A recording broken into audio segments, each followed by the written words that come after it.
பொய்யான வாக்குறுதிகளை அளித்து ஆட்சிக்கு வந்த திமுக சட்டப்பேரவை தேர்தலில் படுதோல்வியை சந்திக்கும் என அன்புமணி கூறியிருக்கிறார். மதுரையில் செய்தியாளர்களிடம் பேசிய அவர், விரைவில் கூட்டணி குறித்த தனது நிலைப்பாட்டை அறிவிப்பேன் என கூறினார்.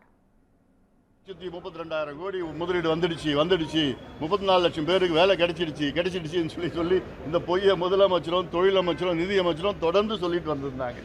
அப்புறம் ஒரு புத்தகம் போட்டோன்னு அடங்கிட்டாங்க, வாயை திறக்கிறது கிடையாது. 80% வந்துடுச்சு, 90% வந்துடுச்சு. எவ்வளோ தெரியுமா வந்திருக்குது?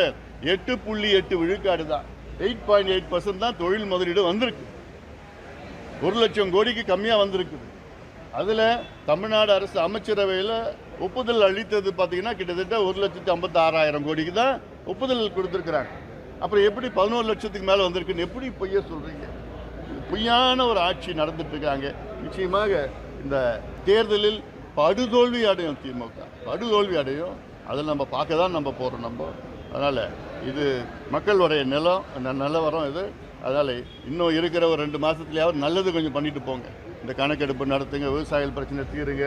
நீங்கள் கொடுத்த வாக்குறுதி கொடுத்தீங்க, அரசு ஊழியர்களுக்கு பழைய ஓய்வூதியத்தை கொடுப்போம் என்ற வாக்குறுதி, செவிலியர்களுக்கு வாக்குறுதி, துப்புரவு பணியாளர்களுக்கு வாக்குறுதி. ஏன்னா எல்லாமே நீங்கள் ப்ரைவேட்டைஸ் பண்ணிட்டு இருக்கீங்க, தனியார் மயமாக்கிட்டு இருக்கீங்க. போக்குவரத்து துறையை பார்த்தீங்கன்னா நீங்கள் தனியார்கிட்ட பேருந்து வாங்கலான்னு ஒரு சட்டம், ஒரு ஆணை. அப்போ என்ன, எதுக்கு தான் நீங்கள் இருக்கிறீங்க? எல்லாத்தையும் வித்துட்டு போகிறது, தனியார்கிட்ட ஒப்படைச்சிட்டு போகிறதுக்காக நீங்கள் இருக்கிறீங்க.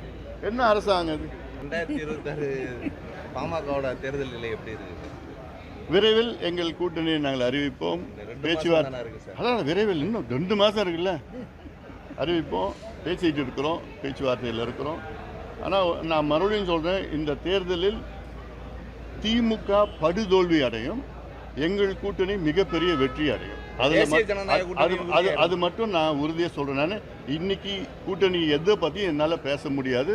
உறுதியாக இன்னும் கொஞ்சம் நாளில் கூட்டணி முடிவாகும். பெரிய கூட்டணி, நல்ல பலமான கூட்டணி, மெகா கூட்டணி முடிவாகும். எங்கள் கூட்டணி நிச்சயமாக வெற்றி பெறும்.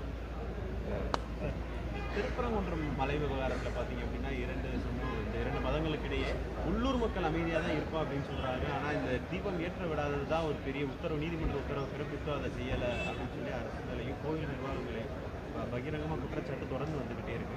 உள்ளூர் மக்களும் போராட்டம். அதாவது ஆன்மீகத்தை வைத்து அரசியல் செய்யக்கூடாது, அதுதான் ஒரு நிலைப்பாடு. அதெல்லாம் அதே வேளையிலே நீதிமன்றம் ஒரு தீர்ப்பை வழங்கியிருக்கிறார். அந்த தீர்ப்பையும் மதிக்க வேண்டும், அரசு மதிக்க வேண்டும்.